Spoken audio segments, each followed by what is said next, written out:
Today, we're diving into one of the most incredible things humanity has ever built, the Great Wall of China. And as you're about to see, it's so much more than just a pile of stones. First, let's just try to wrap our heads around the scale we're talking about. The Great Wall stretches for over 13,000 miles. I mean, to put that in perspective, that's more than halfway around the entire planet. It's just staggering. And that, of course, leads to the big question, why? Why would anyone undertake a project this monumental, this absolutely massive? Well, that's exactly what we're here to figure out. To really get the why, we have to look past the obvious. We all think of it as just a line of defense, right? But believe me, that's barely scratching the surface of the story. Okay, so let's break down the genius behind it. There were really three core reasons. First, yes, of course, military defense against invading nomadic armies was a huge part of it. But second, it was also this incredibly sophisticated tool for border control. It let the empire regulate who and what was coming in and out. And third, and this is the really cool part, it was an economic engine. It created this secure corridor that helped the famous Silk Road and other trade routes just flourish.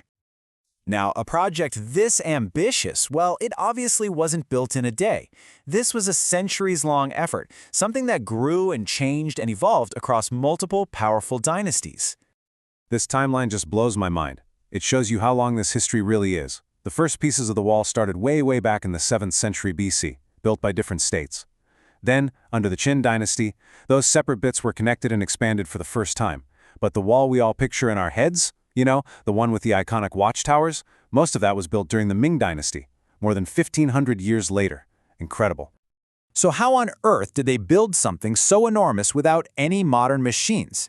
Well, it came down to pure ingenuity. The builders basically used whatever they could find nearby: stone, brick, and even something called rammed earth, which is essentially just soil packed down super tight.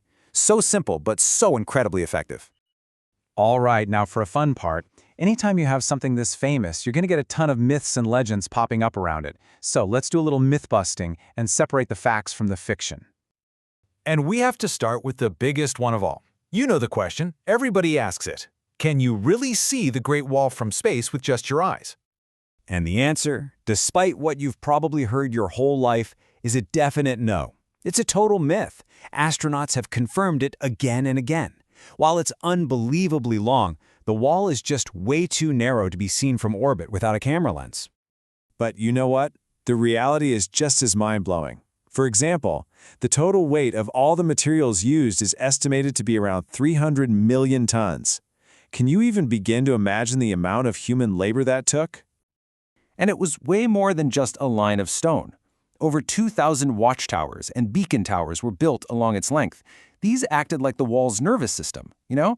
They could send smoke signals and messages across huge distances in no time.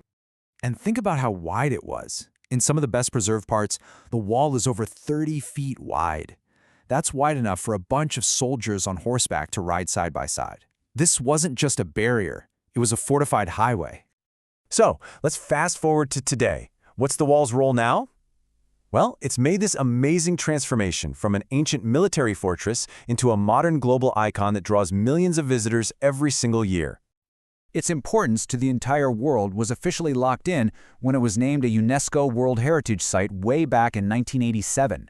That status is crucial because it helps make sure the wall is preserved so that we can all experience it for generations to come. But with thousands of miles to pick from, you might be wondering, where would I even start? Well, this little chart breaks down 3 of the most popular sections, and your choice really just depends on what you're looking for.